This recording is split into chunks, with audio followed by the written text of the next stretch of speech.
next? I know you go on tour Tuesday, is that right? Yeah, we start in Istanbul and we do a whole European run, and then we go to Asia right after that. So we do the whole Oriental continent, and then come back and we play with Tool on the 22nd of August. Yeah, I heard about that. Yeah. Exciting. So I like to ask rock stars these questions, right? Okay. So do you have any pre-gig rituals, Joe, that you go through before you go on stage? Do you eat something in particular, or do you have to do something the night before?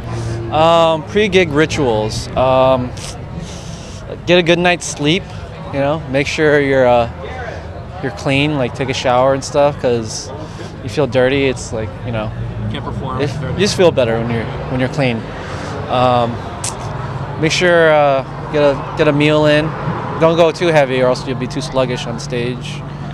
Tie my shoes.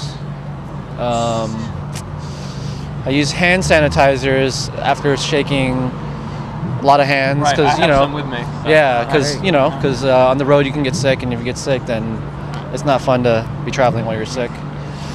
So I'm curious. It sounds like fun, right? It does. It's totally fun. So, given that the Hollywood community has lost a couple of icons, more than a couple icons in the last week, I'm curious to know is do you think about legacy at all? About legacy of the band or your own particular legacy? Yeah. Well, we've been doing it for 10 years, and I'm just happy to still be doing it. You know, if it turns into a legacy, I don't know what that legacy would be. You know. But I guess the first part is to stick around, and then if people are into it, then try to be creative, and then hopefully that'll turn into something, and people will remember us for that. And last question for you, Joe.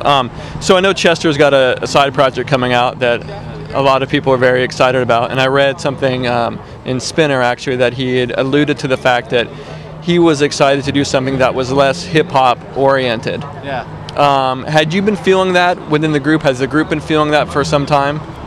Well, our approach to music now, it's interesting. It's kind of hard to explain in just me talking to you, but it's very unorthodox for us, where anybody's writing anything, and it's not about a particular style, and it's just all about us experimenting with different sounds, and just being able to find good songs regardless of what our preconceived expectations or what the fans' expectations of it are. So us kind of getting to that point has helped us to really come into a whole new train of thought when it comes to writing music. So right now we're coming up with some crazy stuff.